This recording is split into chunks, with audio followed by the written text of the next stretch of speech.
5.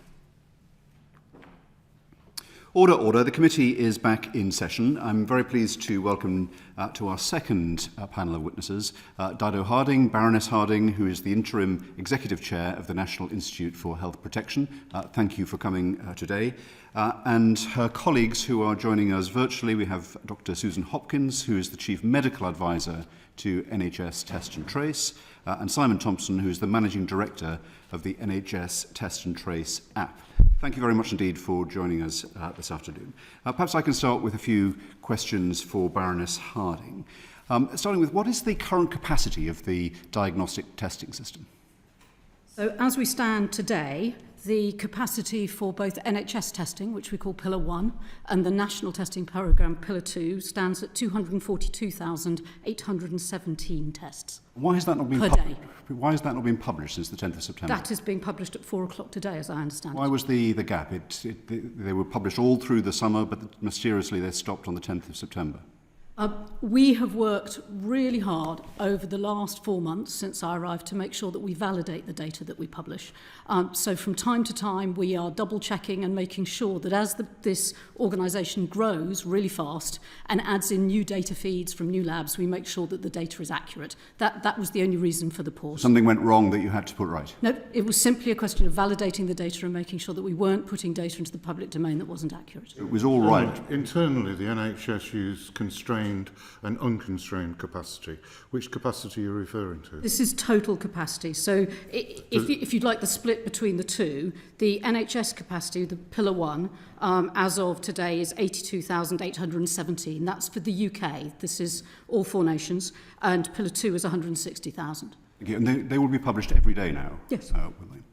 Yes. Still not entirely clear why there was this period this week in which, for the first time, they were taken off without explanation. Just simply a question of validating data. Remember how fast this is growing. So just for context, on Monday the 7th of September, the total was 226,773. So we're adding new capacity all the time. We just need to make sure that the data feeds are accurate. During the days of this week, has the total capacity gone up or gone down? Yes, so on Monday the 14th, it is only, I think, Wednesday today, on Monday the 14th we stood at 231,921. So we've added 10,000 capacity in the last 2 days. That's increasing? Yes. Okay. Now, so what is the current level of demand for tests? It's quite hard to give you an accurate figure of the level of demand because, it's clearly obvious there is significantly more demand than there is capacity today. So the best way we have of estimating the total demand at the moment is the number of people calling 119 and the number of visits to the website. But that's not going to be a completely accurate, it's a proxy. You must make an estimate, I assume. Well, we make an estimate, but the number of people calling 119 and visiting the website would be 3 to 4 times the number of tests that we currently have available. But there will be some double counting in that. People will call from their home line and then from their mobile. If you're managing the system, you must have a view of what the real demand is and what the capacity is. What is your estimate? Leaving aside people having to call multiple times because they can't get through, strip that out. How many people want to test? Then we'll relate that to how many tests are available. I think, it is multiples of the total test capacity we have today. Bearing in mind the question you asked, Chair, of what is the demand, the number of symptomatic people who should be coming forward for a test will be significantly lower than that. What we have got, and we know this from surveys in our testing sites, that up to 20-25% of people who've been coming forward for a test don't have any symptoms. When you say coming forward for a test, in order to register, you have to have symptoms, do you not? In order to be given a test place, if there were one available, you have to report one of the 3 symptoms. We ask people to confirm that they have one of those symptoms.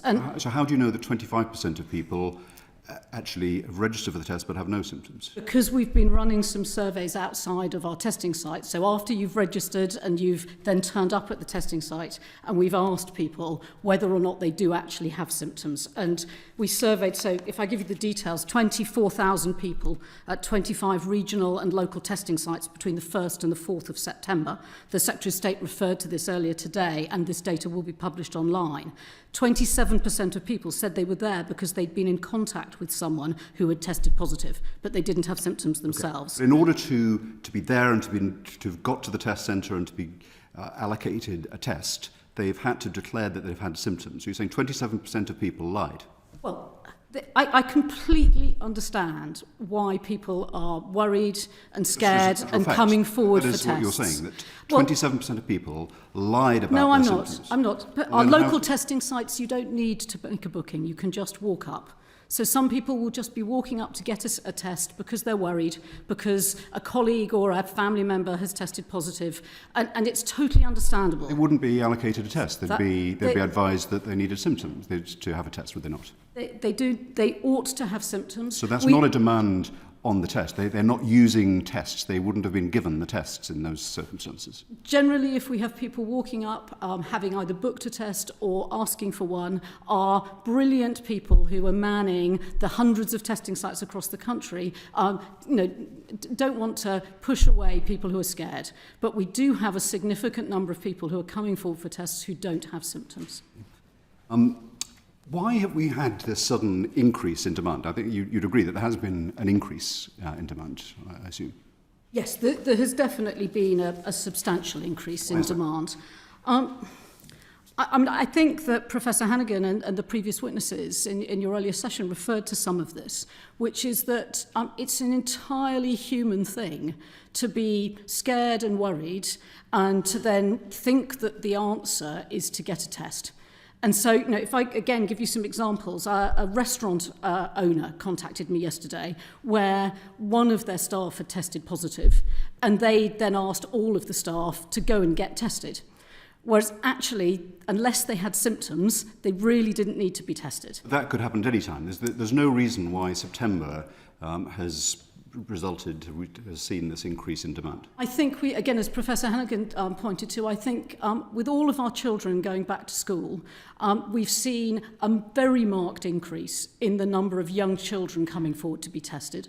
So a doubling of the number of children under 17 coming forward to be tested, and more than that in the ages of 5 to 9.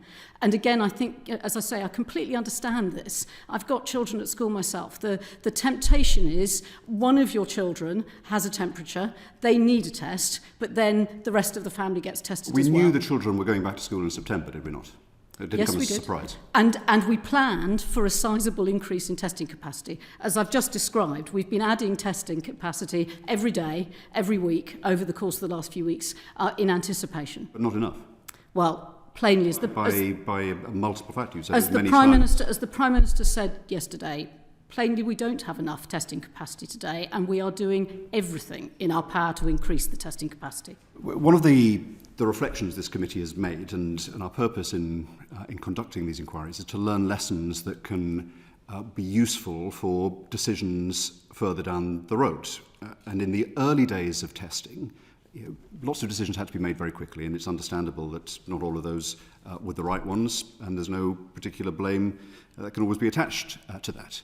But we did establish, I think, a consensus that we ought to have anticipated the need for increased testing and to put that in place before the Secretary of State made his personal commitment to surge it during April. And so it's dispiriting to find that we're now in September in circumstances which are entirely predictable, that people are going back to school, people are going back to work, and we haven't had the right capacity put in place during the quieter times of, say, June, July and August. Why didn't that happen? Well, actually, I don't think that's true. So at the end of May, we had 128,000 tests a day capacity. Today we have 242,000. So it's not been a quiet summer for NHS Test and Trace at all. We've doubled the size of our testing capacity, which is exactly what we committed to do. And we're on track to double it again to 500,000 tests a day by the end of October. During the month of April, the Secretary of State increased testing from 1,000 a day to 100,000 a day, a 100-fold increase. What seems to be apparent is that you haven't prepared for the increase in demand that has transpired.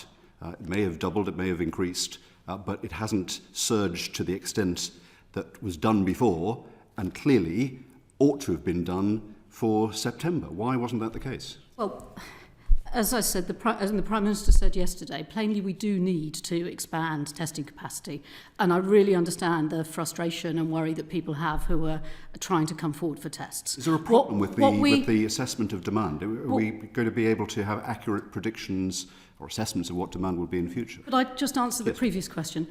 So we built our testing capacity plans based on SAGE modelling. We published our business plan at the end of July, and we are absolutely on track to deliver that. So we're doing everything in our power to bring that forward, but we will have, and I would say that today we have more tests per 100,000 population than any other major country in Europe. We have in total tested more people per million population than any other country that has been hit badly by COVID other than Israel. I do understand that, and so you've made a very important point. So the capacity that you have created has been the capacity that SAGE told you was needed at this stage. Yes, we built our capacity plans based on SAGE modelling for what we should be preparing for the autumn. That assessment was SAGE's rather than NHS Test and Trace? Yes, indeed. Okay. So the capacity is going to be increased to 500,000 a day, we understand from the Prime Minister. Yes, that's correct. By the end of October, we will be able to offer 500,000 tests a day. Will that be enough? Well, I am certain that we will need more as we go beyond the end of October. And we announced this morning 2 further laboratories that will be opening, one in Newcastle, one in Berkshire. Those laboratories won't be on stream by the end of October. So we are already laying the foundations for expanding capacity beyond the 500,000 at the end of October. You must have made an assessment, it would be necessary to make an assessment as to whether the 500,000, insofar as you can project it, have you set that because that's what you expect demand to be by the end of October? We've set it as those are our plans, but as I said, Chair, it's clear from today that demand is significantly outstripping the capacity that we have. And so we are all going to need to work on this together. We do need to make sure that we protect the testing capacity we have for the people that most need it, which means that people who have symptoms are the people who should be coming forward to be tested. Just in terms of that future demand and the future capacity, now we know from scientists on SAGE that the number of people in the population that display COVID-like symptoms during an ordinary winter, when COVID is not present, is 500,000 a day. So the capacity that you'll have by the end of October is only enough for the coughs and colds that people have normally.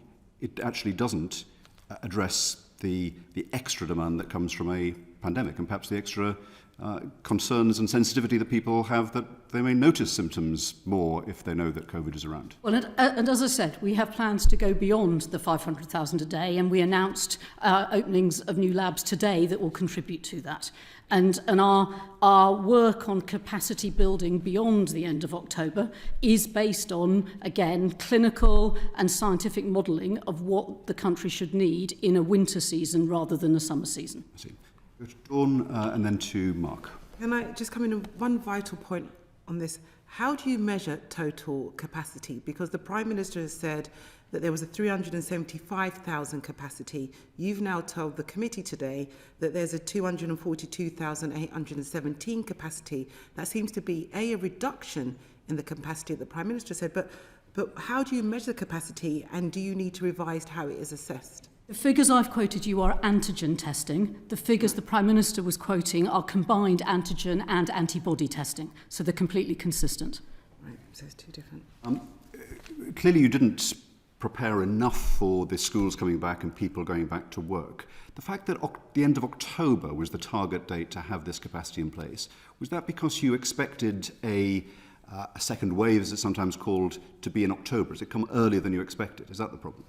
Well, I think that I don't think anybody was expecting to see the really sizable increase in demand that we've seen over the course of the last few weeks. So none of the modelling was that expected. And that's why I say I think we all have to think really hard about how we prioritise the use of these tests. That we're clear that you should only get tested if you have the coronavirus symptoms, if you've got a fever, that you've got a new and persistent cough, or that you've lost your sense of taste and smell.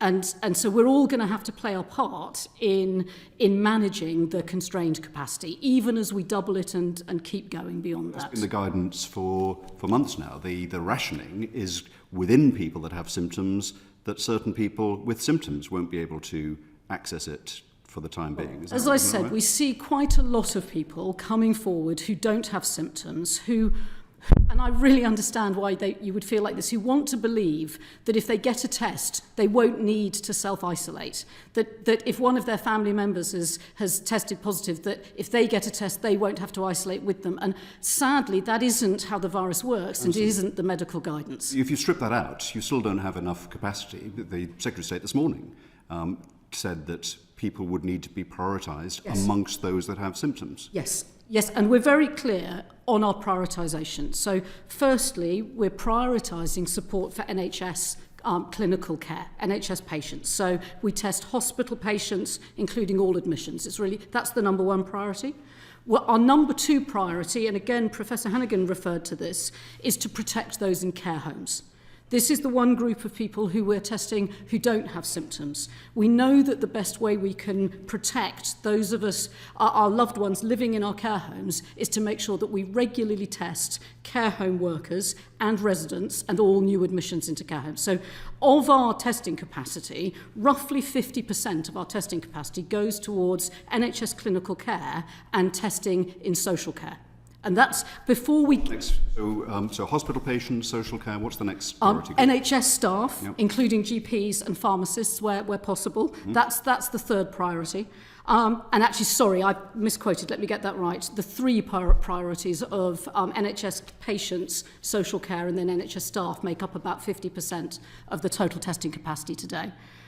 And then below that, once we move to testing the general public, community testing, we are prioritising additional testing capacity for outbreak areas.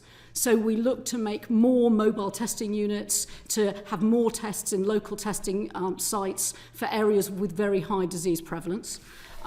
And then finally, the broad general public, where we are looking now, given the very large demand, to prioritise within that key workers, particularly teachers. Is there a hierarchy within key workers? Well, as I say, we're just currently working on that. But as many people have said, prioritising education, and particularly teachers, so that schools can remain functioning, would be likely to be top of that list, though the work is still ongoing. I'll turn to Mark Logan now, but just to be clear, so 50% of the capacity you expect to be taken up by NHS patients, NHS workers, social care workers. As of today, that is 50%. That the remaining 50%, first of all, will go to outbreak areas. As of today, what proportion do you expect to be consumed by that? Well, if I could answer the question slightly differently, on average, across the country, we are testing in each local authority at a level of roughly 100 people per 100,000. Mm-hmm. And in our outbreak areas, we are testing at roughly 2 to 3 times that level. That's the way we look at it. That remaining 50%, yeah. What proportion of that 50% will be mopped up by the outbreak areas? I haven't got that figure in my head. I'm really sorry, because the number of outbreak areas changes from day to day and week to week. So I can share that with the committee.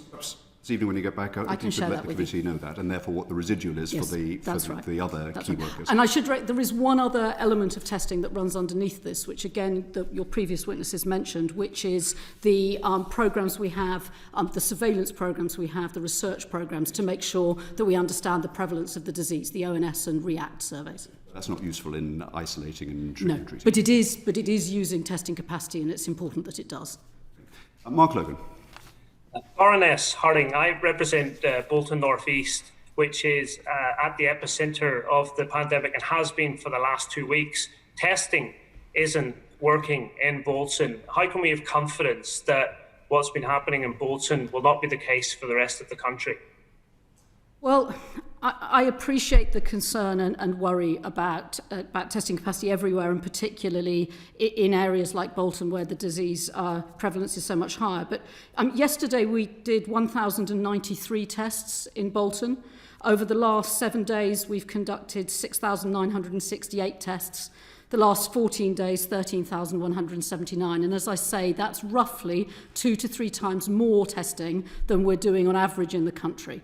So while I do understand that everyone wants to have the maximum number of tests available, we are doing our utmost to prioritise within that allocation of the general public testing in Bolton and in the other areas of higher prevalence. But I can't say to my constituents that we're doing our utmost whenever, for example, the first mobile testing centre that was launched last weekend in Bromley Cross, my constituency, was full of errors. It didn't go to plan. Again, what are we doing to make sure this doesn't happen in other parts of the country?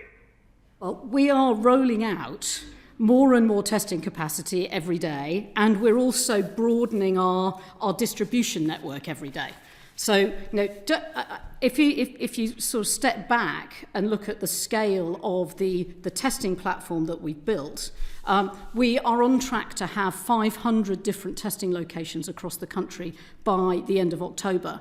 And particularly in areas such as Bolton, we are deploying more mobile testing units and also opening more walk-in testing sites in our inner cities, making it easier for people to access testing. So that is all in the plan. We are accelerating every bit of it as fast as we possibly can. We are all working day and night, 7 days a week, to try and deliver the testing capacity that the country needs. Mark?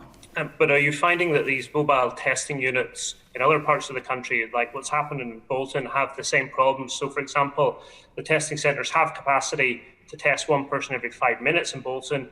However, whenever they were first opened, we're only averaging 3 per hour.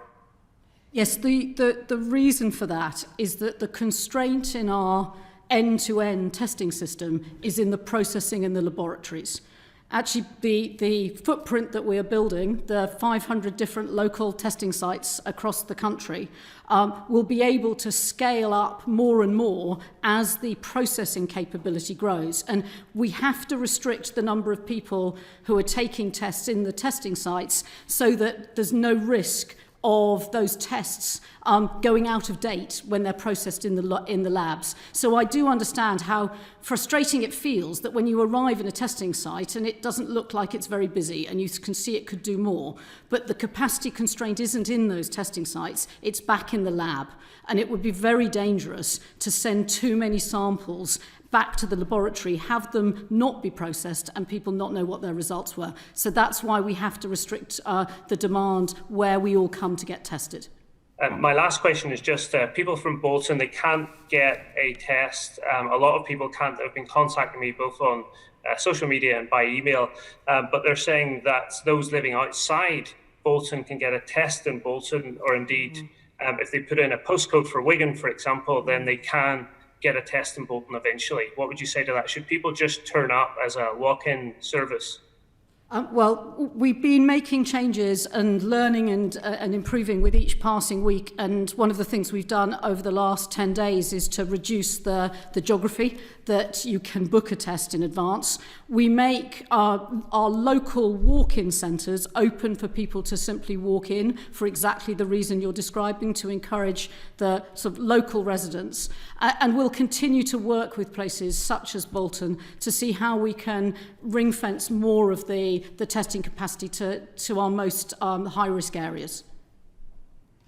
Thank you, Baroness Harding. You're moving that capacity from places of comparatively lower risk to high risk, I assume.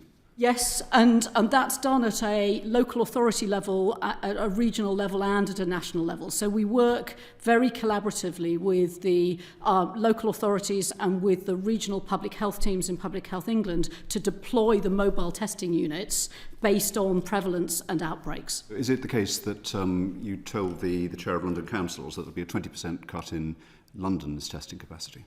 So the London testing capacity, just against some figures, yesterday we tested just under 10,000 people in London. We're averaging circa 10,000 a day. And London's testing capacity, tests per 100,000 per week are slightly above the national average. And as a result, over the last few weeks, London has seen the absolute number of tests allocated come down, precisely because London has a lower prevalence than Bolton and other areas in the northwest and now in the northeast. Is that 20% figure accurate? It's reduced by 20%? I'm sorry, Chair, I don't have that with me. Afterwards. Let's turn to Dawn and then Carol and then Graham. Thank you, Chair. Thank you, Baroness Harding. I mean, it is quite ridiculous, isn't it, that there were no tests available in COVID hotspot zones. Out of the 10 top COVID-19 hotspots in England, there were no tests available, and people were sent, far away when they had testing centres on their doorstep. But my question to you is, how do you define the capacity? How do you work it out, the capacity? Well, first, it's not that there are no tests available in our hotspots, quite the opposite. There are 2 to 3 times more people being tested in the areas of high prevalence than the national average. But that's not actually the experience of people who are living in areas that are on lockdown, for instance. I mean, LBC conducted investigation into that. So that's not actually the case.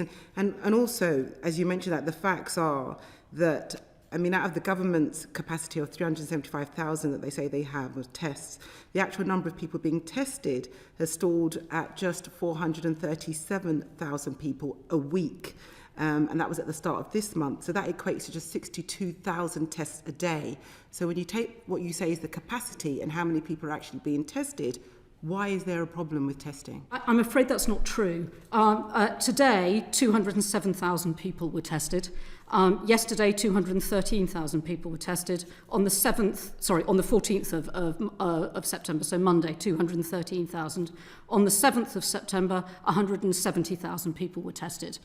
So I'm sorry, I don't know where your numbers come from, but these are the validated ONS-checked numbers of people who are tested. Even on those numbers, it's still less than what you say you have as a capacity. You will never run at exactly 100%. Actually, for a couple of days in the last week, our laboratories have run at over 100% capacity, which we're very concerned about, because these are large and complex end-to-end operations. So if you take our laboratory in Milton Keynes, it's processing over 30,000 tests a day. That's 30,000 packages that have a swab in it and your personal details that have to be physically unpacked, prepared, processed, put through the testing machine, logged back into your system. So we understand that, the delays with the lab and the testing, that is obviously quite clear, and it's quite clear that's why you're trying to delay people taking a test.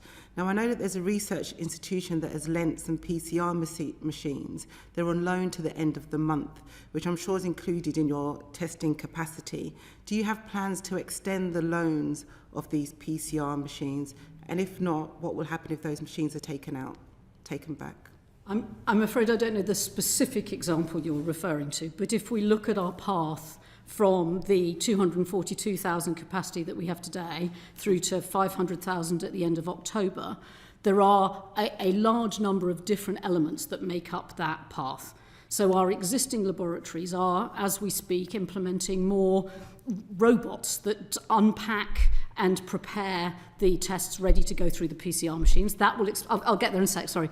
That will expand that testing capacity. Otherwise the chair will not let me ask my other There questions. are a number of laboratories across the country that we are adding into the network. That's acquiring more testing capacity. And then, as I've said, some of the larger labs that we announced a month ago or two ago are also coming on stream. So there's a whole range. I can't speak to your specific example, but any machines that are on loan, you will extend that loan so that you can continue to increase your It's a capacity. mixture, because some of them might genuinely be needed by their universities, for example. Can I ask you just about Randox, who won a £133 million testing contract unopposed at the start of the outbreak? They disposed of 12,401 used swabs in a single day on September the 2nd, and they also voided more than 35,000 used test kits since the start of August. The company has not denied charging the taxpayer for voided results. Can you confirm that the taxpayer is being charged by Randox for these voided tests? You're referring to a couple of incidents that are still ongoing. So at this stage, I can't confirm or deny that. We are working through with Randox and with the MHRA to understand the root cause and what's actually happened. Okay. I mean, just sticking with Randox for a minute, up to 750,000 unused coronavirus testing kits were, as we know, taken out of the system because of safety standards. What were those safety standards? What was wrong with them? As I said, that's an issue that is currently under investigation together with the MHRA. Okay. And Randox employs the MP Owen Patterson on £500 an hour. Do we know what he does for Randox? I'm afraid you'd have to ask Owen Patterson rather than me. Okay. And just my last bit of questions, Chair. We're talking a lot about people taking tests who are symptomatic, but we know this is an asymptomatic disease and it spreads asymptomatically. And Professor Bell gave evidence to this committee, and he said that it is a largely asymptomatic disease, which means that you have to be careful about track, trace and isolate strategy that relies on symptoms because you will miss 70% of the people. How do you square that with the current strategy that you're employing? That is exactly why our second testing priority is care homes. So we are running a very large asymptomatic testing programme where we test all care home workers in adult social care every week for exactly the reason that you describe, and why we place that actually as a higher priority than the general population symptomatic testing, because we've learnt from the last 9 months how this disease attacks the elderly and the most vulnerable in our society, and how it's really important that we protect them in a closed environment in care homes by ensuring the disease doesn't come in. Instead of criticising people who maybe work in care homes who are going to get tests that are asymptomatic, we're going to start encouraging them. I'm not criticising care home workers. I'm not criticising anyone at all. Care home workers receive tests once a week today and have done over the course of the summer, and we're very committed, the government's very committed to maintaining that care home asymptomatic programme for the reasons I've just said. Thank you, Dawn. I'll turn to Carol, then Graham, then Aaron. But just to follow up on one of the answers you gave to Dawn, in terms of increasing the lab capacity, you're building these new lighthouse labs. You're making use of other labs in this country. Are you making use of overseas labs as well? Yes, we have a number of other labs both in the UK and overseas that we would deem surge capacity labs that we can bring on faster, and we are doing some of that as well. What would be the capacity of those overseas labs? A relatively small proportion of the increase. You know, we're talking low order tens of thousands. Thank you. Let's turn to Carol and then Graham. Carol Monaghan. Thanks, Chair. And I was just wanting to follow that up with Baroness Harding. What is the ultimate target for lab capacity per day? Well, 500,000 a day by the end of October, but we are not stopping there. We've already started committing to opening more labs and expanding capacity beyond that, but we don't have a formal target beyond 500,000 at this stage. The figures you've quoted today in terms of daily tests are way below that. So, and you've talked about increases of tens of thousands. How are we getting to 500,000? I'm assuming we can't keep increasing by tens of thousands every single day. So how are we getting to 500,000? So it won't be a completely linear journey of 10,000 a day, but what you will see is substantial increases every week between now and the end of October. And you'll see it from a variety of different programmes of work. So our existing labs, particularly our labs in Milton Keynes, in Alderley Park and in Glasgow, will be able to significantly increase their capacity as they implement these new robotic processing capabilities. The NHS, our NHS labs in NHS trusts across the country are also significantly increasing their capacity as they implement new technologies and new processes. We are adding in additional laboratories, so we announced a laboratory in Newport some 6-8 weeks ago. That will be coming on stream during October. And we're also adding an additional lab capacity from smaller labs across the country, across Public Health England and other universities. So it is a number of different initiatives that step by step very clearly take us to 500,000. And I would say that the testing team have hit every single one of their testing targets over the course of the last 6 months as they've grown this industry from 2,000 tests a day to over 240,000 today. So we're very confident that we will deliver on our 500,000 by the end of October. Oh.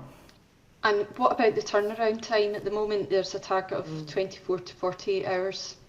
Will it still be that? Yes, absolutely. Now, you are completely right that, and we have seen, in the spirit of openness, we have seen test results take slightly longer than usual over the last week or so, and the results that were published this morning, you can see that. So 64.7% of people who are tested face-to-face received their result the next day between the 3rd and the 9th of September. That is below our target of 85 to 90%. We have very consciously, in the last couple of weeks, when we've seen the very significant increase in demand, made use of every single day of the 7 days of lab capacity to try and maximise the total number of people that have been tested. And what that has meant is that for some people the testing turnaround times have gone out a bit.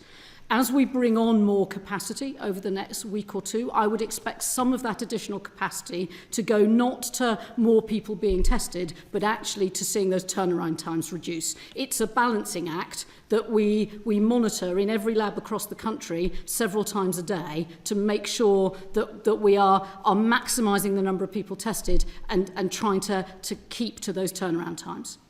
And in terms of the symptoms, we've already had a discussion of symptoms. If people have a symptom, they have to get tested or they should request a test. Surely we should be looking for 2 symptoms. If I have a dry cough, it doesn't mean I've got COVID. Well, in this, I would refer to Dr. Susan Hopkins, who's on the panel, as we take the clinical advice from the CMO, Susan and her colleagues, as to which symptoms and in what way we should prioritise testing. I'm happy to do that, Dr. Hopkins. Thank you. So we review the symptoms regularly and have reviewed the symptoms at least every couple of weeks since the start of this pandemic. Our most recent review a couple of weeks ago, again, looked at the 3 symptoms and cough, fever and the change in smell and taste were the 3 priorities. That will give us a rough sensitivity of about 80 to 85%. It won't pick up everyone, but it also gives a specificity of about 55%, which means that we're not testing anyone with one small symptom, but we're focusing on the people most likely to have the disease. We don't give a dry cough, a wet cough. We talk about it being a continuous cough. And the reason for that is that the cough can change over this course of the illness. And what we want to do is make something that was simple to communicate to the public. It still feels the right symptoms, and we've looked at both the Zoe app and other information coming out of ONS, React, and what they're finding on their surveys. And we feel like we've got the right sweet point for testing at the moment. We will continue to review that.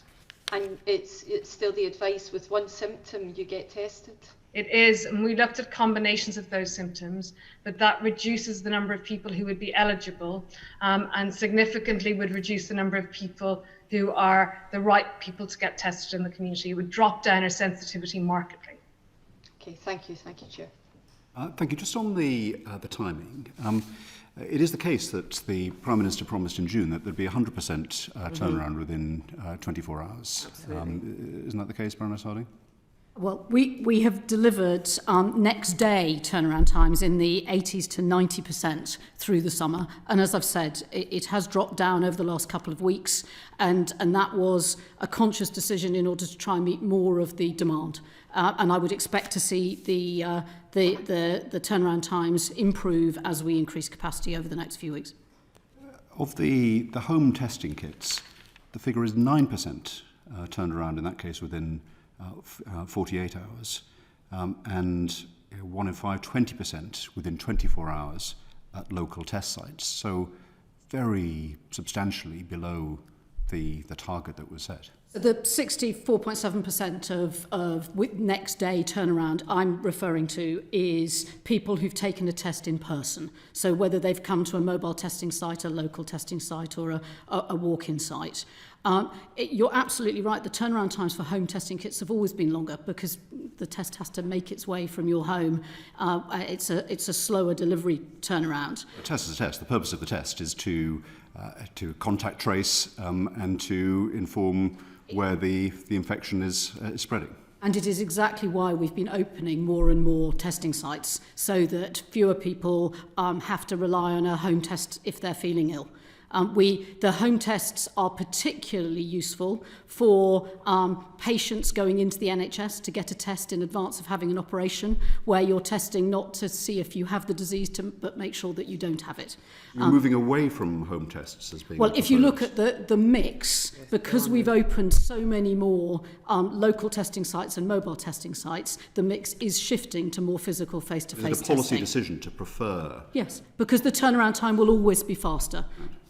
Earlier in the pandemic, in evidence of this committee, witnesses from Public Health England and indeed ministers talked very positively about the mass mailing of home tests as being a way in which you could improve the level of testing. I think that at that point in the pandemic, as you say, when the testing platform was going from only 1,000 or 2,000 a day to 100,000 over the course of a very small number of weeks, it was entirely appropriate to be doing that. And home testing has a really important role in the overall testing platform. But if you've got symptoms and you're in the general population and you want to get a test result back straight as fast as you can, it will be faster if you go to one of our face-to-face testing sites, which is why we're opening so many of them. Thank you. Graham Stringham. I don't envy anybody who's got a senior position during this epidemic. But would you like to tell us how you became the acting executive chair of this new National Institute for Health Protection? Of course. I didn't apply to do the job I'm doing at the moment. I was asked to serve by ministers. And I suspect, like everybody working on the COVID response, I felt it was the appropriate thing to do to serve my country and say yes to that request. Do you think it's right, I know you've accepted the position, that you should accept a position without open competition, even though it's an interim job? It encompasses 3 previous agencies. It's a very important position. Don't you think there should have been competition? Because there has been a lot of criticism that your experience at Talk and in retail, which may have been fine in those areas, is not appropriate for this position. Let's take a couple of things in that. So firstly, as you rightly say, this is an interim position and an unpaid position.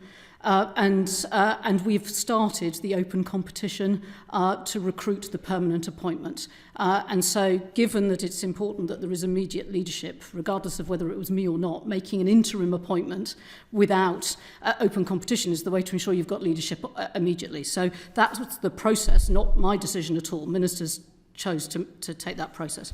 In terms of the skills that you need to do the job, the skills that the team need, and this is a huge team effort, is clinical, scientific, operational. This is an enormous consumer citizen service with huge logistics and data analytics and data flow. And I've got an amazing team of people, and I'm not for a moment going to pretend I've got all of those skills. Of course I haven't. This is a team effort. None of us like talking about ourselves, but my experience is and all my working life is in large consumer-facing services.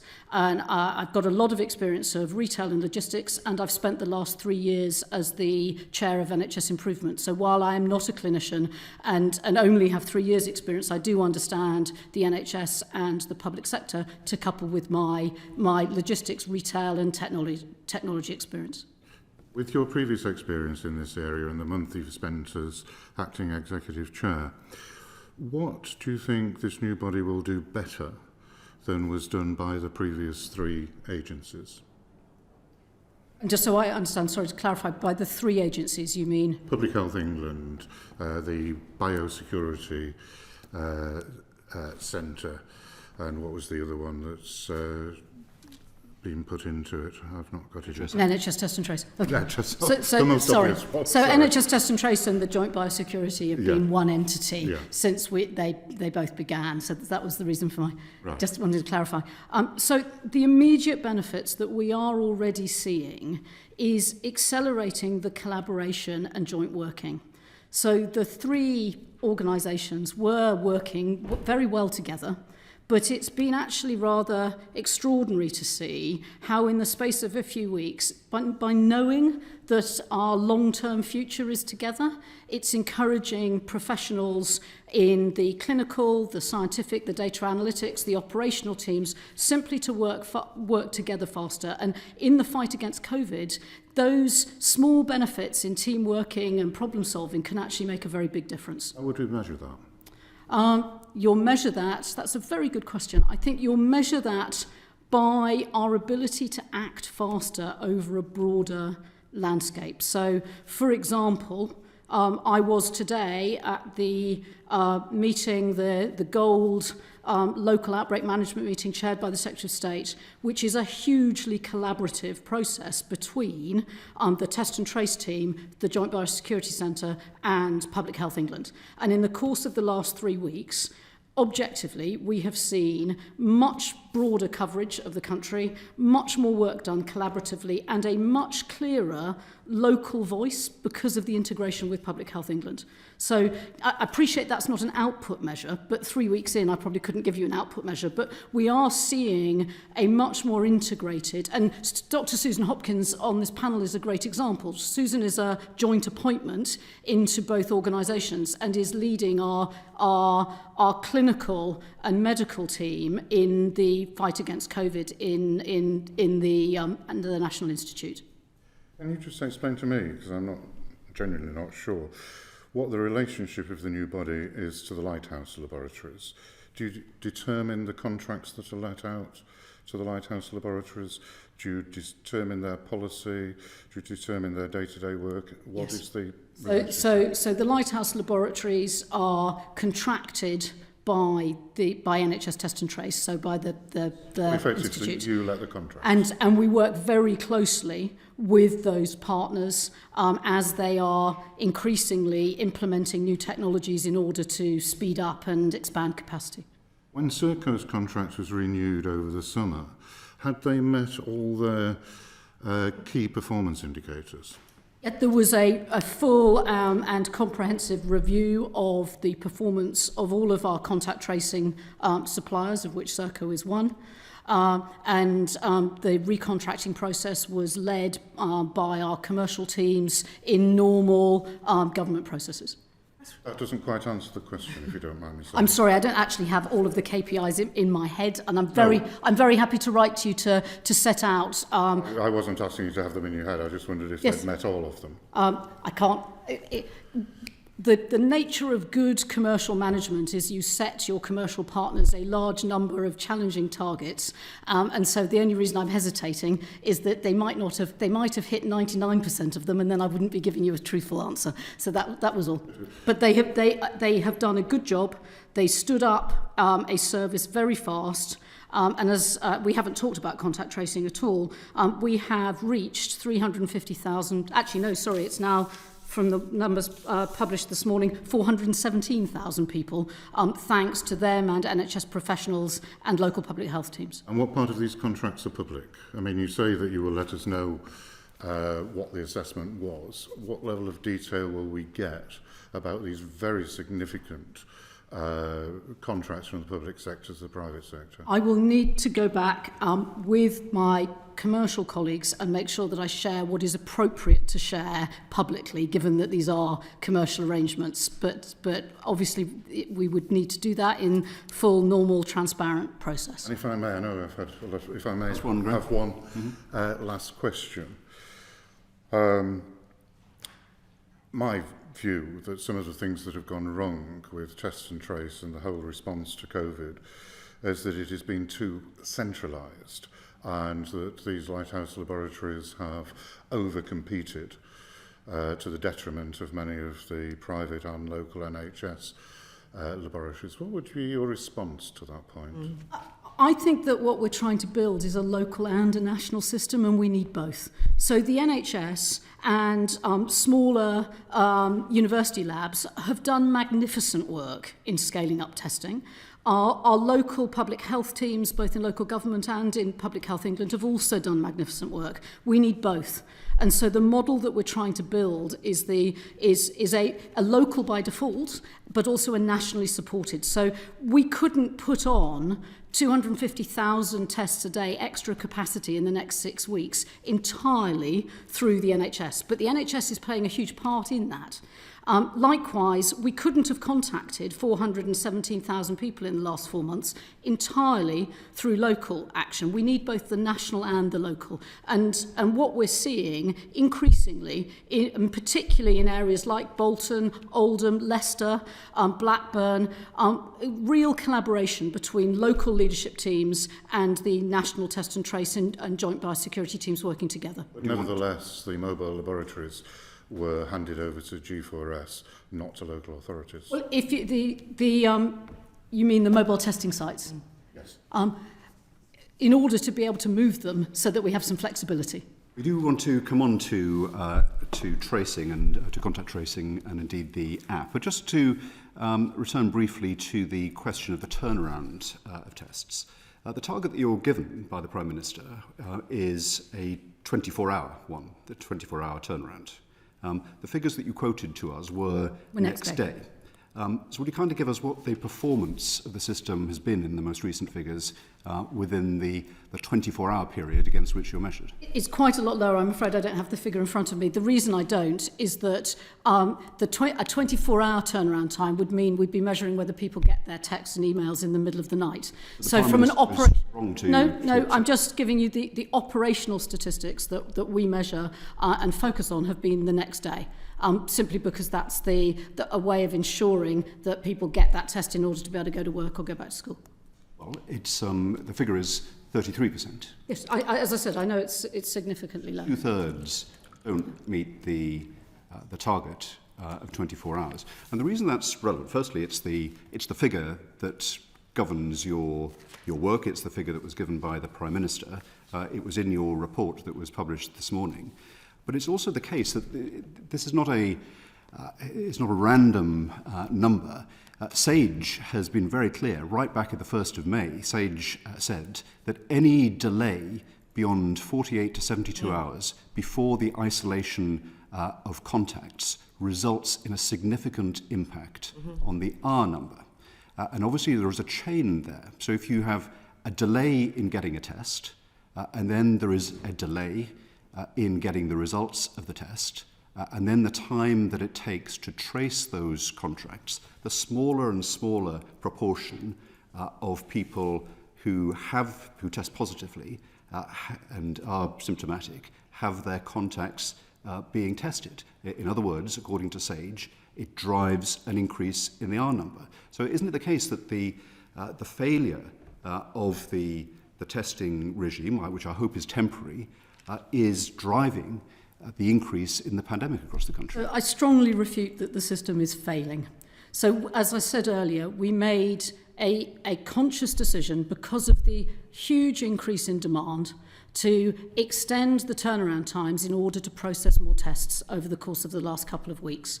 And whether or not you get your test results at 2 a.m. or at 8 a.m, actually our judgment, and it is a judgment, was that it was better to meet more of the people who were really worried and scared and wanted a test. We flex that across each channel and each laboratory, as I said, several times a day, 7 days a week. And as we bring on more capacity, I would expect those turnaround times to go down. But that is a balance. And the whole system is an end-to-end balance that is about us playing our part in expanding testing capacity, but it's also about all of us playing our part in only coming forward for tests if we have symptoms. The committee has recognised and has called for the expansion of testing, and we're very supportive of the surge that took place in the spring. And so we recognise the efforts that have been made. So when I refer to the failure, it is the current failure, which it seems to me, if 2/3 of people are not getting their test results in line with the target, that is something that needs to be addressed. And let me put it this way. If SAGE say that you need to have the contacts traced by 72 hours, should you have a measure as to how that is being adhered to, given that your organisation that has been formed now is responsible for the whole pathway, if you like, from testing people to identifying contacts? Should that 72-hour target, so as not to increase the prevalence of the disease, should that not be what you're judged against? So, well, we're judged by quite a lot of metrics, and we try to be as open and transparent as possible and publish all of them, as you know, each week. So we measure not just the turnaround time for testing, but we also measure and report on how fast we reach contacts. And we measure the percentage of contacts that we reach. So SAGE set us a number of other targets as well.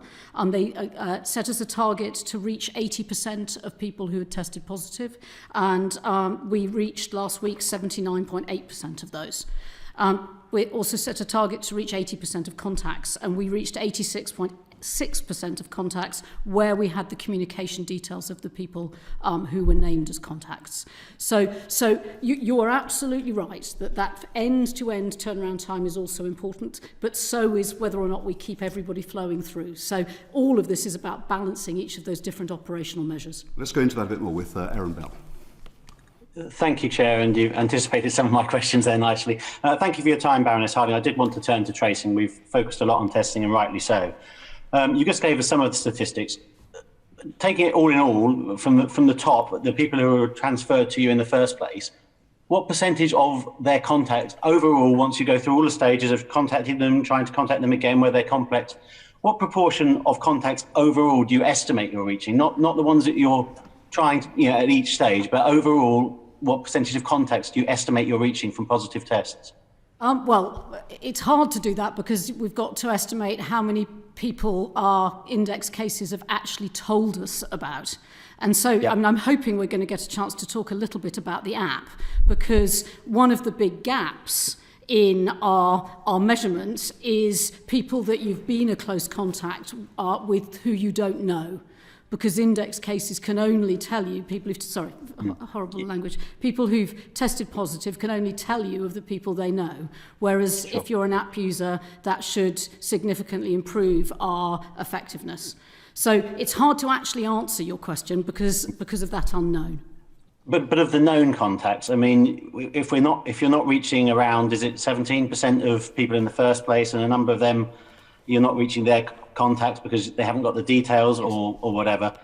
Does it end up being more like 50% than 80%? Is that a known contact? I might defer to Susan on this, just because this is very standard for contact tracing. It's a well tried and tested public health intervention for a whole range of infectious diseases. And while you're right that it's a percentage on a percentage on a percentage, that is how you break the chains of transmission. Yes, of course. And you're never going to get 100% at each stage. I don't know if Susan would like to I a bit more. Will I come in briefly? So I think it's really important to recognise that in an ideal world, when an individual recognised they were positive, they would be able to know exactly who they had been in contact with in the previous time that they were potentially transmitting infection. What we know is that people who are coming forward, we're getting about 85% of people who come forward for contact tracing. The others don't answer their phones, don't answer emails. So there's very little we can do for those. In some local authorities, they started door knocking, where we've got postcodes for those individuals, but we'll never get 100%. Secondly, when they give your contact details, they can only sometimes they may have the wrong phone number for an individual, they may not have the correct name, and we'll do everything we can to try and find those, again including door knocking, where they can give addresses in local authorities who have initiated local contact tracing. But actually all of this brings the sort of app into sharp focus, because what the app does is it doesn't matter whether you know someone's details. It's giving you an estimate about whether you've been in contact with someone, and being able to tell that other individual whether they're at risk and what they should do next. And I think Simon might be able to clear up exactly what the app is doing. Okay, we'll talk about the app in a little moment. If I could just go back to Baroness Harding then. We obviously, you reach a certain proportion of people and you obviously ask a number of them to self-isolate. What do you then do? Is that the end of the line as far as the tracing app is concerned, or do you monitor whether people do self-isolate, Baroness Harding? So we have been conducting some trials over the summer to understand how people cope with self-isolation, because it is really hard for a number of different reasons. So understanding what support makes a difference, what the triggers are that mean that people might not stick to it. We've been running a number of different tests of calling people or sending them text messages, and also making sure that they've got support from local government. And what we've learnt over the summer is that it is actually very hard, and that most people try their best to do the right thing, but that they either have caring responsibilities, or they feel they need to pop out to grab something from a shop, or they just want some fresh air, and that a meaningful percentage of people find it hard to stick to that self-isolation during the full 14 days. So you're saying that a large percentage don't stick to it completely. Are there some that disregard it altogether, as far as you're aware? I don't have hard data for that, I'm afraid, but I think it's safe to assume that across an average there will be some people who don't, and that we need to really impress upon people that the way that we all get back to a more normal way of life is that if we are very high risk of being infectious, if we've been in close contact with somebody who tested positive, that we do follow the advice of NHS Test and Trace and we self-isolate. And what proportion of the people you ask to self-isolate go on to develop COVID? I don't have a statistic for that. And one of the reasons I don't is we don't test people who are in self-isolation, and we don't test them for two reasons, or we actively don't want them to come forward for testing for two reasons.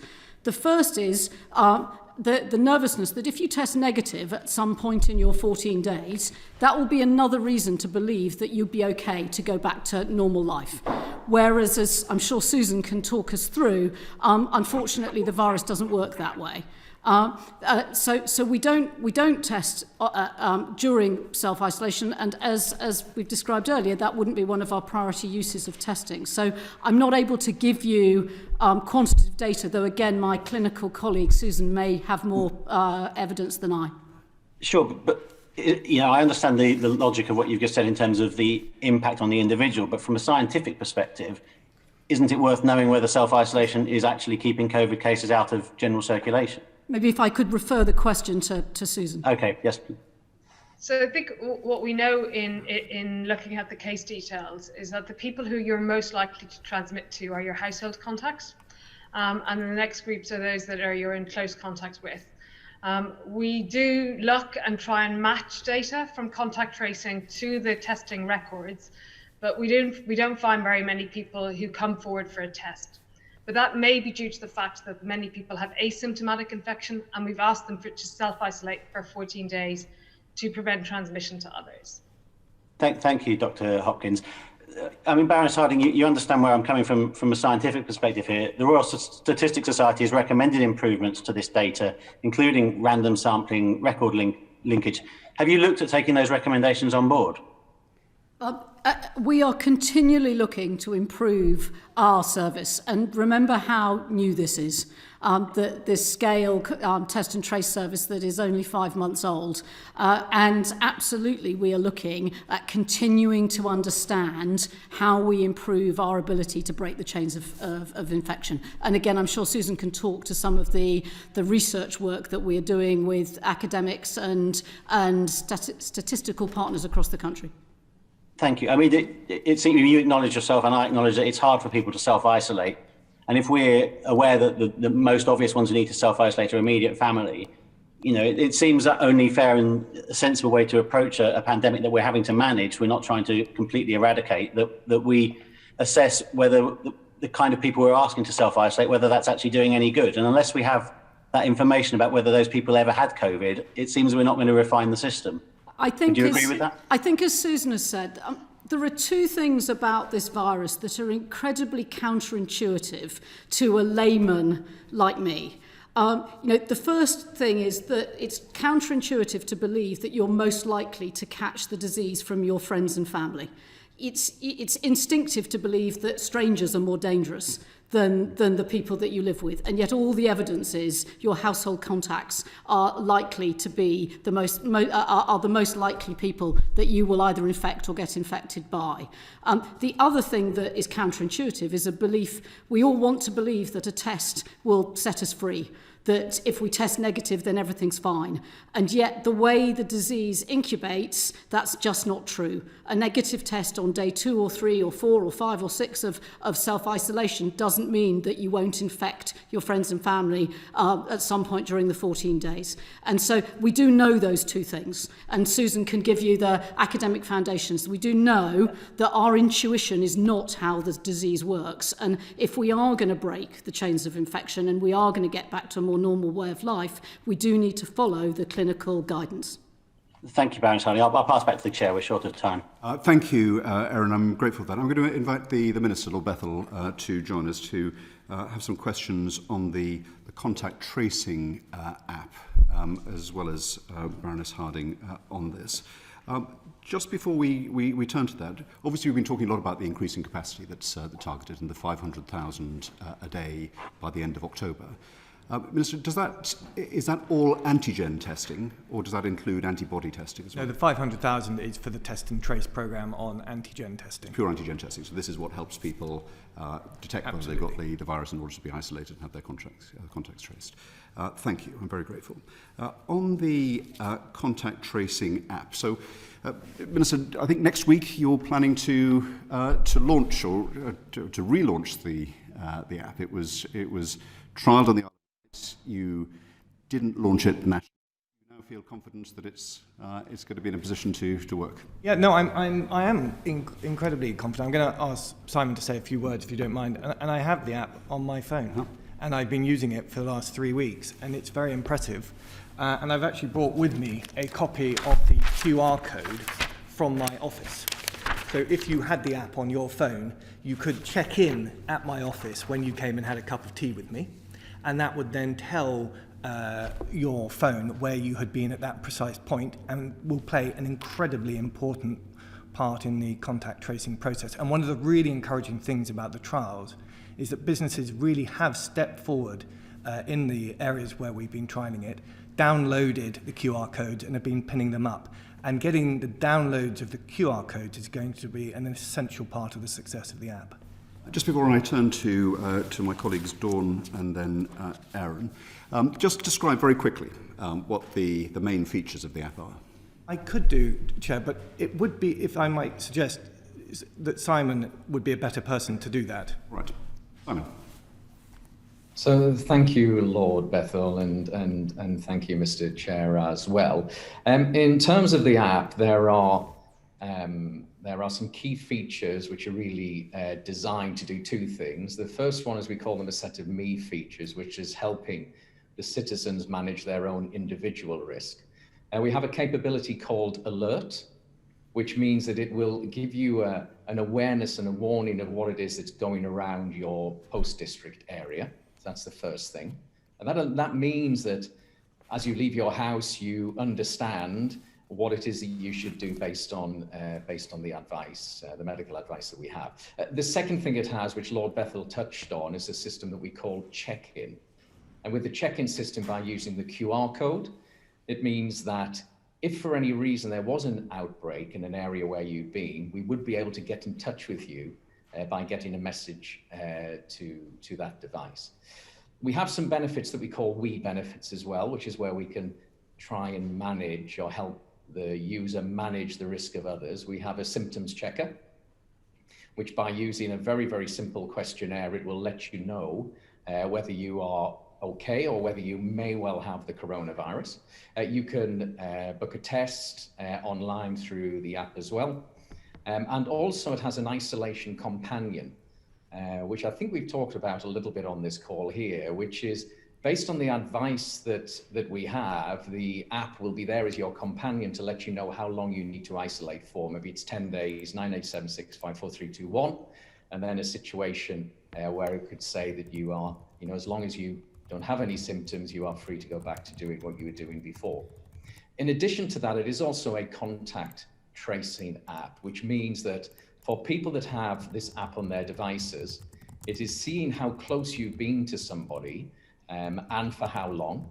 And if somebody should be tested positive, and only if they're tested positive for coronavirus, it would then notify you if you had been a high-risk contact.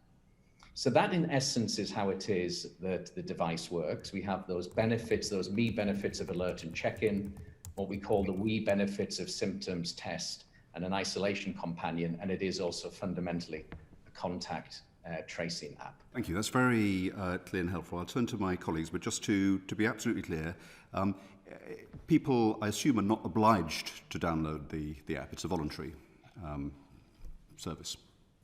That's correct. Yes, that's correct. It is indeed voluntary, yes. And if it tells you that you've been in proximity to someone that has tested positive, and it tells you that you should self-isolate pending having a test, are you obliged to follow that instruction, or is it advisory? Well, what we would say is if the app notifies you to self-isolate, then you are at risk. And you should follow the advice provided. And as I said earlier on, the app will only notify you if you've been near to an individual.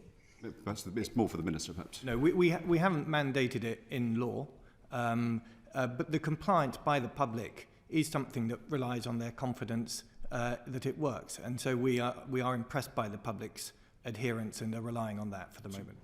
And so in terms of the sensitivity, does it detect proximity to someone at 2 meters for 15 minutes? Is that, have I understood correctly, the threshold of exposure that it that triggers an alert? Yes, it's triggered based on the medical advice. So 2 meters, around about 2 meters for around about 15 minutes. If someone has tested positive and your phone detects that you've been in less than 2 meters proximity for more than 15 minutes, you will get an alert. Is that right?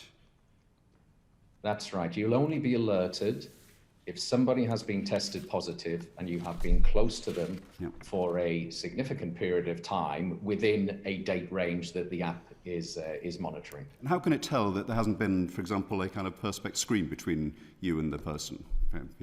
Sometimes if you're in shops and things, there are screens installed. So you might have been very physically proximate, but with a barrier there. Can it detect that? Well, what we say is that within the front of the device, and based on a lot of the feedback we've had, and the use case that you've mentioned has been mentioned to us several times, is we allow you to switch off the contact tracing by a simple press of the button on the front under 3 conditions. The first one is perhaps you are wearing PPE. The second one is that perhaps you are working behind a perspex screen, as you have highlighted. And the third one, which is another use case that we've seen, is that people might be leaving their device in a locker when it is that they're going off to work. So they are the 3 cases where we would recommend that you switch the contact tracing off. And we've done it on the front of the device, so it's super clear. The other thing that we learned from the trials, which we didn't have on the device at the start of the trials, is that when it's switched off, people have asked, could you please give us a reminder to switch it back on? This is why the trials are so important. So again, if you switch it off, it will ask the user, when would you like to be prompted to switch it back on again, so it's there as a notification and a reminder. But that is how we are handling the use cases that you've articulated. Dawn. Thank you, Chair.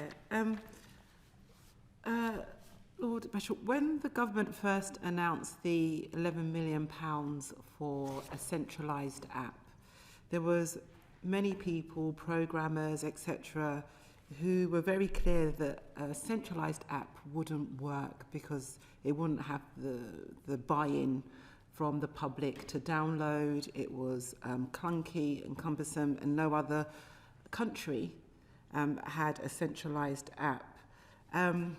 What app are we currently talking about now, just for people who are tuning in? Sure. Well, you are right that the early stages of our app development, we learnt a huge amount doing it. There was a lot of comment at the time that we needed to take a different approach, and we learnt from that, and we have taken a different approach. And this is a decentralized app of the kind that you allude to, and there are benefits to that. One principal benefit is consumer confidence. The consumer can rightly believe that their data is secure on the device, that it's very heavily protected, and that they can carry this app in the full confidence that it is fully private and held by them and them alone. Do you think we needed to spend £11 million to get to that conclusion? I think that there were really good reasons for going down that route. They were mainly epidemiological. The benefits of going down the centralised route is that we got a lot of data, and it was at a time when we didn't have any data at all. We now have REACT and ONS. We have a phenomenal amount of epidemiological insight every week coming in our surveys, so we know a lot more about the spread of the disease. Earlier in the year, we were flying completely blind, and therefore the emphasis on getting that data in was much, much stronger. Now that we have that other data, it is less of a priority. Okay, thank you. What has the uptake been on the app?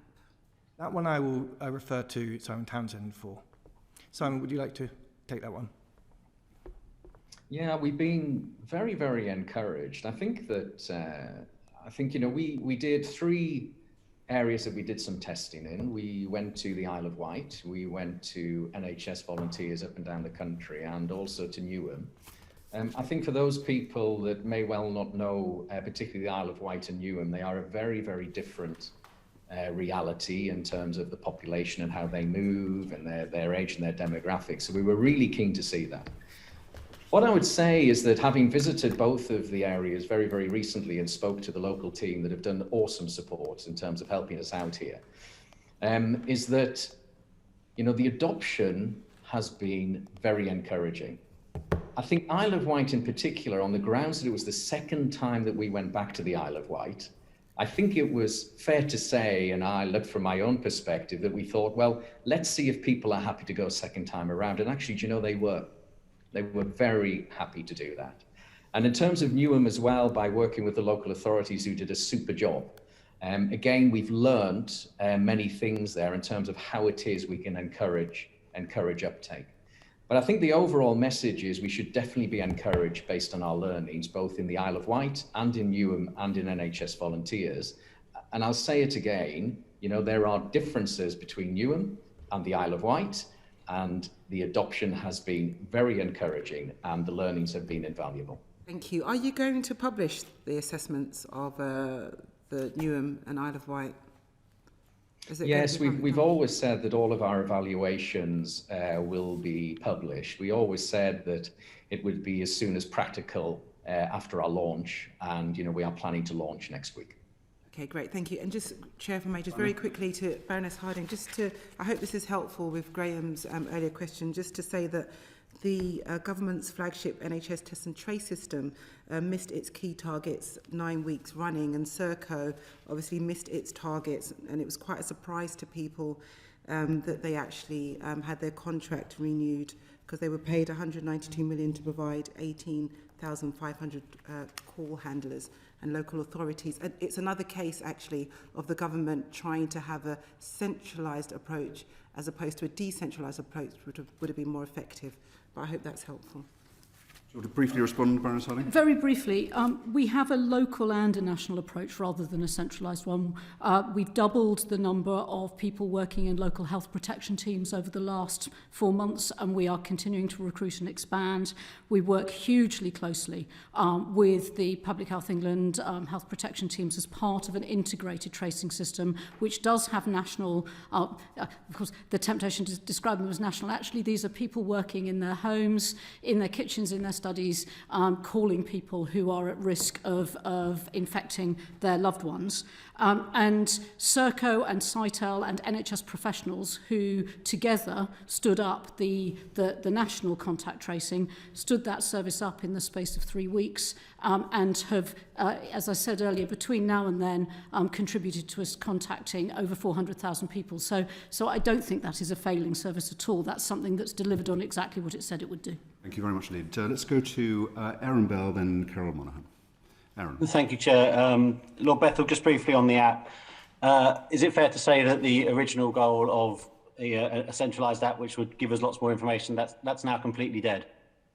The old approach has been changed to a decentralised app, that is true, but a lot of the learnings are still in place. And one of the original ambitions was to combine various different elements, from booking a test to the Bluetooth contact tracing to the various risk assessments. And one of the things I'm particularly pleased about is the way in which the app team have combined several functions in one platform, bringing a really broad user experience to people. And I think it's going to play a key role in our efforts.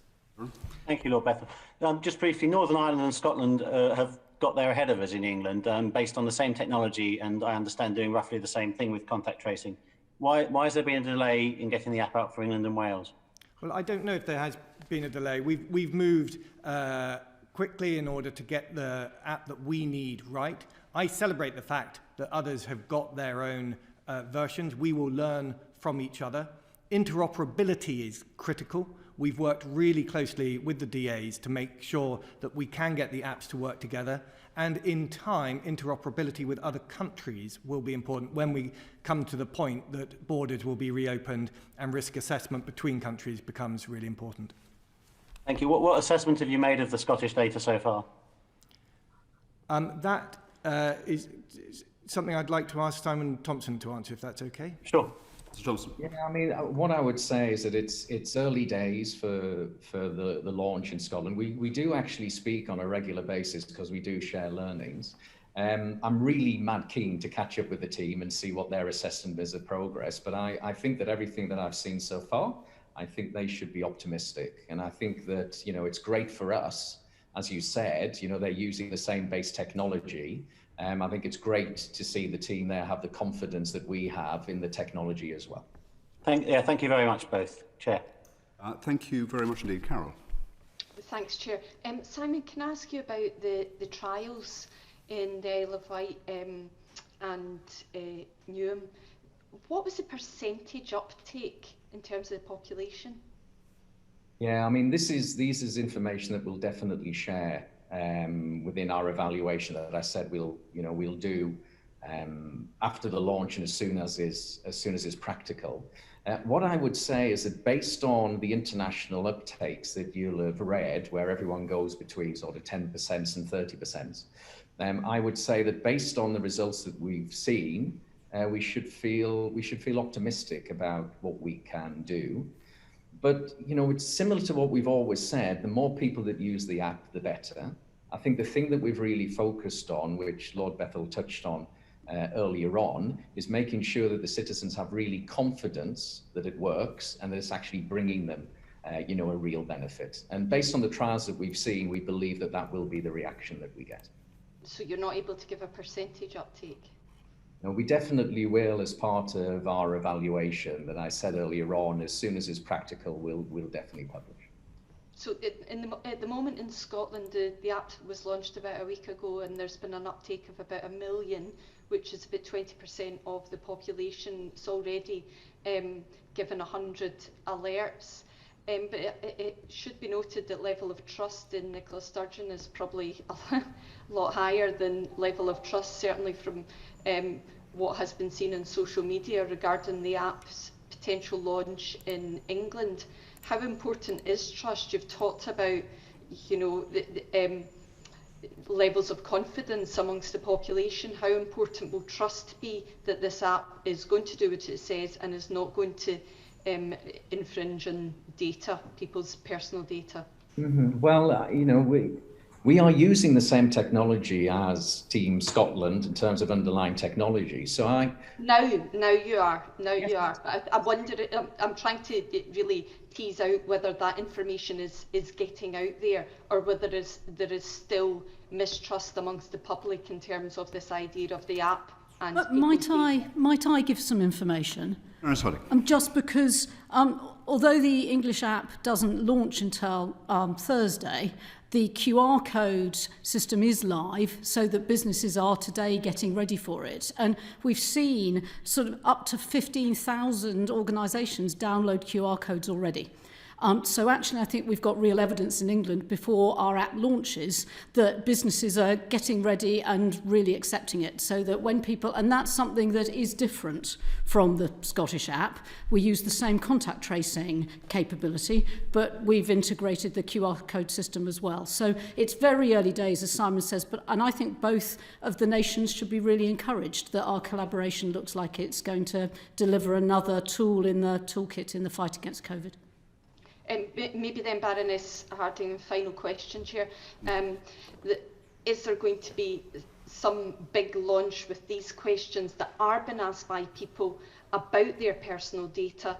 Is that going to take place? Because it did take place in Scotland, and I think that was part of the reason why people felt confident to download the app onto their phone. So are these big messages going to get out? Because there has been a change in terms of what the app will do. Yes, absolutely. And I don't know, Simon, if you want to talk to it, because I actually completely agree that reassuring people that the data stays on their phone is a very important element of it. And we've certainly seen that in the trials in Newham, in the Isle of Wight, and with NHS responders. Yeah, I think Dido, I think the point that's raised is an absolutely excellent point, and what you said is absolutely true. Is we realise that trust is important, but based, as you said, Dido, based on the results that we've had, we should feel confident about that.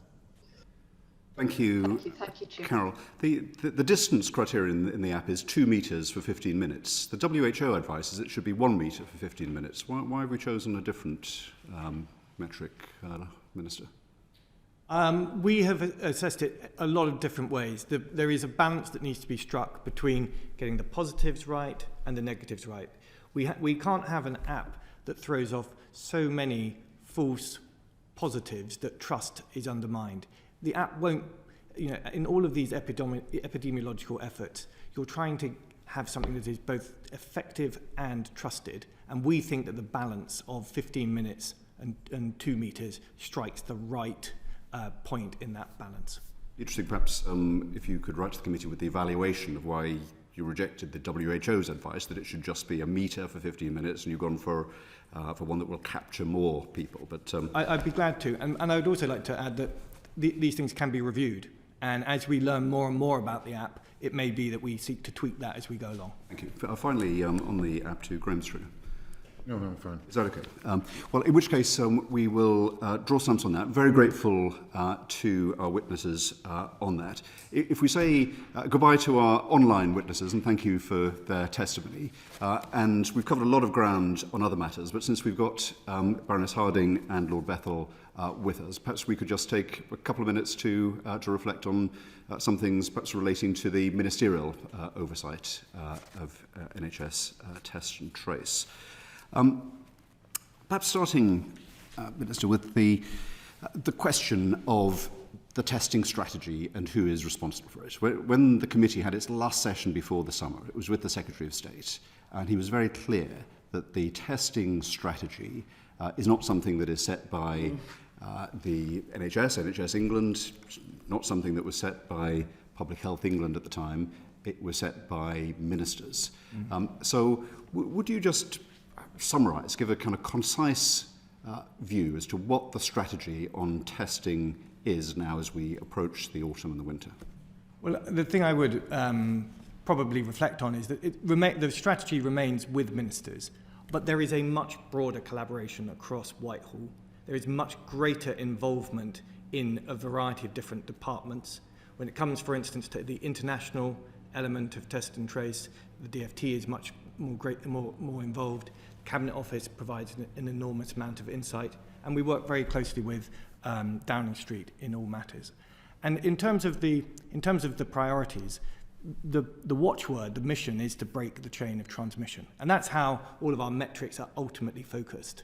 Is we're trying to stop the spread of the disease, and we have to weigh that up with also trying to return people's lives back to something that appears akin to normal, and to get the economy restarted. So it is striking a balance between the most effective measures possible to use diagnostics and isolation to make interventions that break the spread of the disease, but at the same time release people as much as possible to do the things that they love and to lead productive lives. And so that would be the strategic balance that we're trying to strike. And after we've got over, as we hope we will, the problems that are besetting the testing system now, and the capacity catches up with the demand, do you aim to be able to get back to what we were starting to be able to do during the summer, which is to make tests available to asymptomatic people more generally? Yes, I think, the work that Dido has largely focused on is dealing with the technology that is not only provable and workable today, but is also industrially available and applicable. And those things are really important because we have to deliver speedy, accurate, affordable tests every day of the week. But there is on the horizon incredibly exciting developments. And having been involved in testing now for 6 months, I've been astonished by the rate of improvement in testing now. Using our existing base technology, that has been largely about automation and the use of data in order to accelerate the speed and the turnaround of tests and to be able to put machines together and make them work at speed. But there are new technologies coming in, technologies that use different ways of measuring the virus, ways of using saliva or even breath tests, tests that at this stage are largely bench-based and innovative and not unproven in the clinical trial, but offer a huge amount of promise. And we are really focused in a parallel stream to try and support those innovative tests to give a completely different level of diagnostic. That's the moonshot, isn't it? That's the Prime Minister describes the moonshot. That's the moonshot. That's part of the strategy. Yes, and I am the Minister of Innovation, and I have a spreadsheet of dozens of companies from all around the world who have got remarkable propositions that are moving incredibly quickly from conceptual to applicable to industrial. And is the 10 million a day target, is that the target in the strategy? Chair, I have to admit, I don't know exactly where the 10 million came from. That's not something that I am familiar with. But listen, in order to enable the return of the population to a life that is economically productive and where schools and colleges can be confident of going back, there is the potential for having massively more tests. So the 10 million is not something that you recognise? It's not something I recognise, no. Okay. Fine, and just a quick question to Baroness Harding, and I'll turn to Graham Stringer. What you said earlier, Baroness Harding, was very interesting in that you responded to the assessment of demand that was given to you by the modellers in SAGE, and it's turned out to be an underestimate. Given your current interim responsibility for the programme, and we recognise the voluntary public service that you're giving to that and all the pressures that comes with, and given your wide experience of the commercial world, will you be making your own assessment within NHS Test and Trace of what the demand is likely to be in the future, or will you continue to rely on the modelling estimates that have turned out to be so wrong? We continue to work with a wide range of experts, and that is what SAGE and SPI-M, our modelling colleagues, and SPI-B for behavioural science, and they in turn draw very widely. I think Dr. Waite described it in the first session, that it's very important when you're looking at modelling to have multiple teams doing the work and then to compare, because the one thing you know about any model is it is highly unlikely to be precisely right. And what you want to do is take a number of different teams and assess and evaluate. And that's exactly what we are doing and will continue to do. Graham Stringer. Yes, I've got a series of questions here that are very similar to the ones that were asked to Baroness Harding earlier, Minister. So we're short of time. I won't repeat them. Is there anything that Baroness Harding said about capacity and testing capacity and demand for that capacity and the reporting of the number of tests that are conducted compared to the capacity. Is there anything you disagreed with? I think the only thing that Baroness Harding didn't say that I would have loved her to say is she expressed very clearly the frustration and regret that the demand is currently above capacity. But what she didn't express was, it was the pride that I have in how far we've come so quickly. And it's a difficult time to be saying this because obviously a lot of people in the country are very frustrated and rightly very angry. But there is a bit of me that is genuinely enormously impressed by the way in which British business, British academia, the NHS and government have moved so quickly to stand up an incredibly impressive testing outfit. And it seems a shame to me that this session might go without that being said. That's fair enough for you to say that, but it does leave the door open to me to ask what's the biggest mistake that's been made. That's always a very difficult question, Graham. I think, listen, we have made plenty of mistakes along the way. I think that where we are sitting right now, we have to be really clear with people about the way in which this infection works and the way it harbours in the body, because there is a temptation to believe that having a test somehow is a cure, or if not a cure, is a way out of your commitment to isolate. And the test and trace programme really only is effective if people do isolate if they have tested positive for a test or if they've been in contact with people who have tested positive. And trying to convey that message is very challenging, and getting that right is something that we still have a lot of work to do on. I agree with you, Minister. Clarity of message is absolutely vital in getting public buy-in to sort of protecting people's public health. Absolutely vital. I think ministers have muddied the waters on a number of occasions by not being clear or obfuscating, I think we can say. Just take an example over the last few days in terms of the distance people have been asked to go for testing centres. The Secretary of State and the Prime Minister gave the mean for the distance travel. Well, you don't have to be a statistician to know that the mode and the medium would be statistically give you a better idea of what was going on and how many people hadn't gone. So do you take that point that it might be easy for a minister to push the details on one side so they don't have to say we've got this wrong? Don't you think it would be better on a simple case like that if people were statistically honest and gave the median a mode as well as the mean and how many people actually hadn't travelled because it was too bloody far? Well, listen, I am in favour of statistical candour, but we do.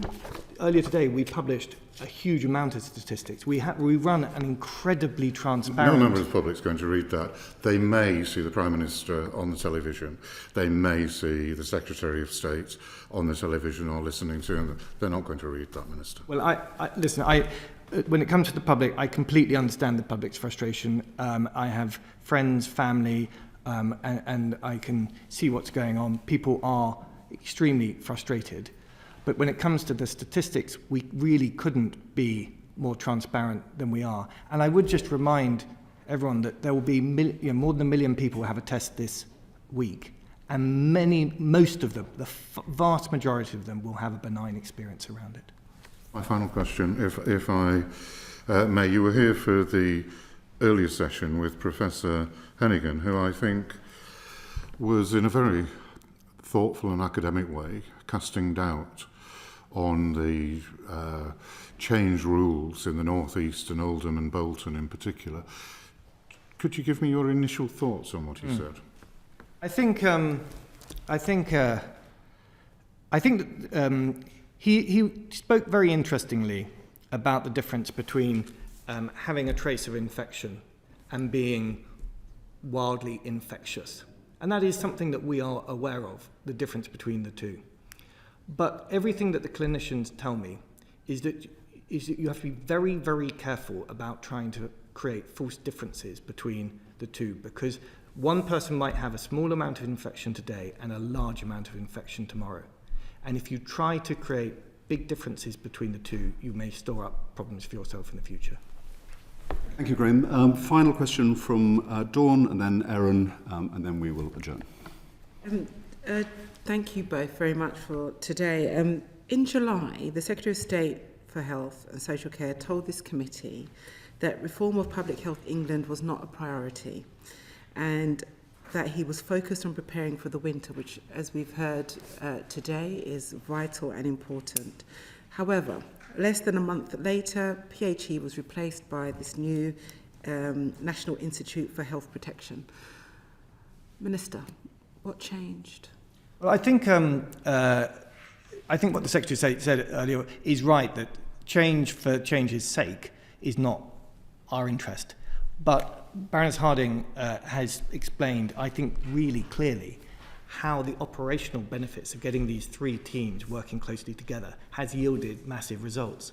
And we did have a quiet point in August when we could mend the roof while the sun shone, as it were. And I think it was the right decision.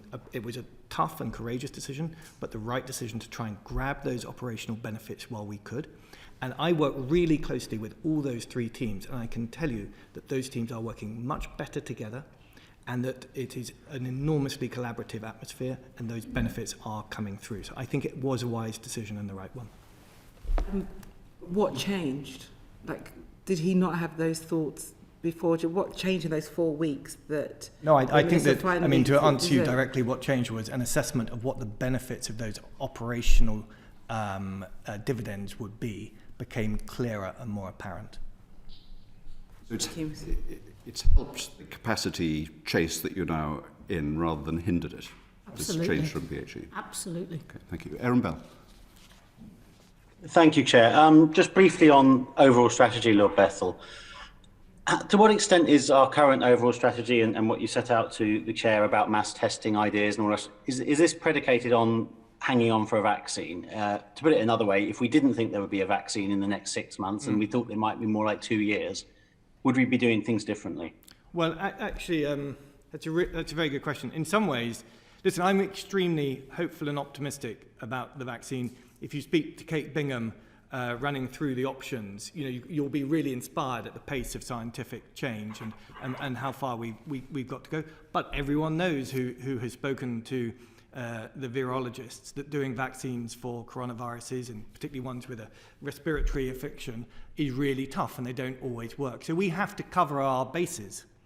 And I think that one of the things that we're doing with Test and Trace is to create something that is a fallback plan if the vaccine and the therapeutic drugs don't come through as we hope to. And if they don't, then we have an amazing infrastructure that can lean in really heavily into the disease and enable the return of both the economy and of the important bits of our normal lives, like the return to schools and universities. So we are hedging our bets. And one of the reasons why we're investing so heavily in Test and Trace is to make sure that we have that backup plan.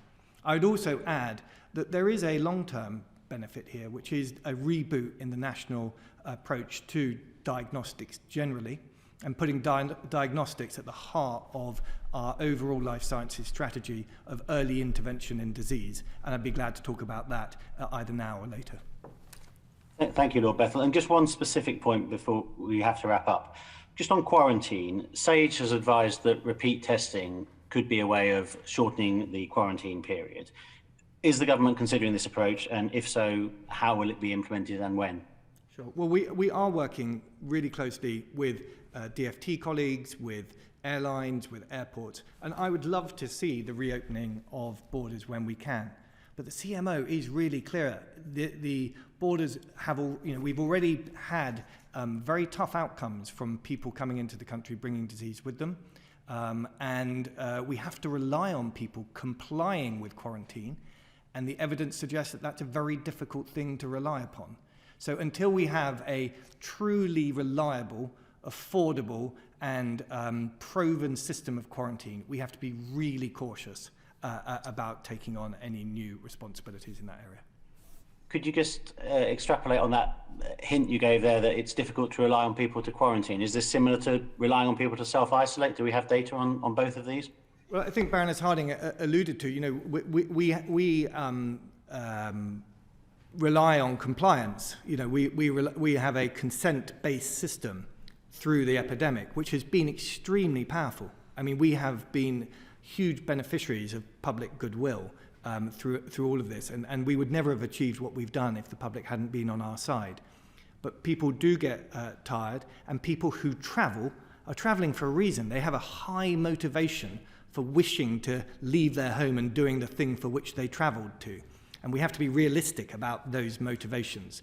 And until it's proven to me that we have a way of reliably booking people in and making sure that they don't circulate until their quarantine is done, I am extremely sceptical about whether we should be going down that route.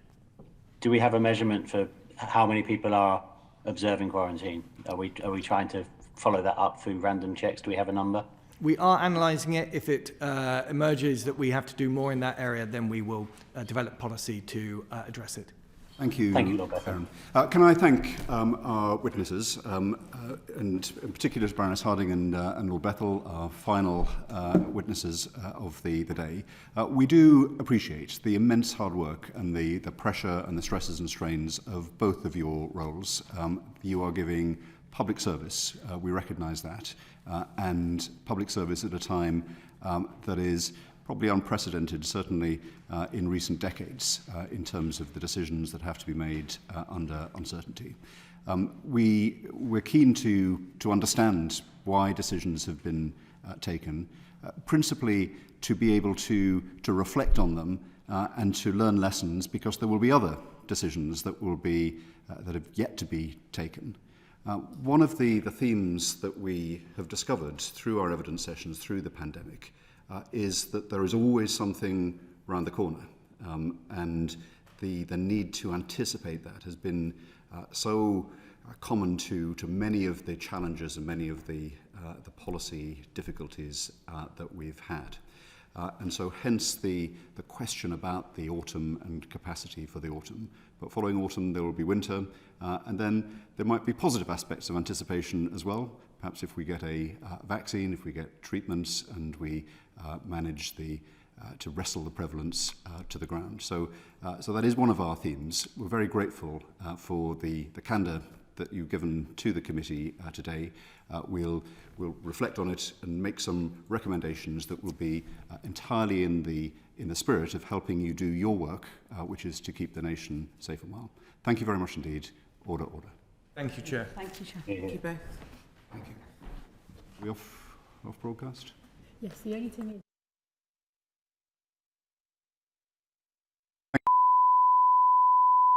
Committee Room 6, sound.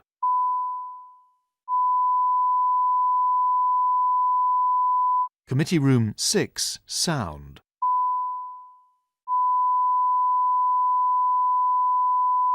Committee Room 6, sound.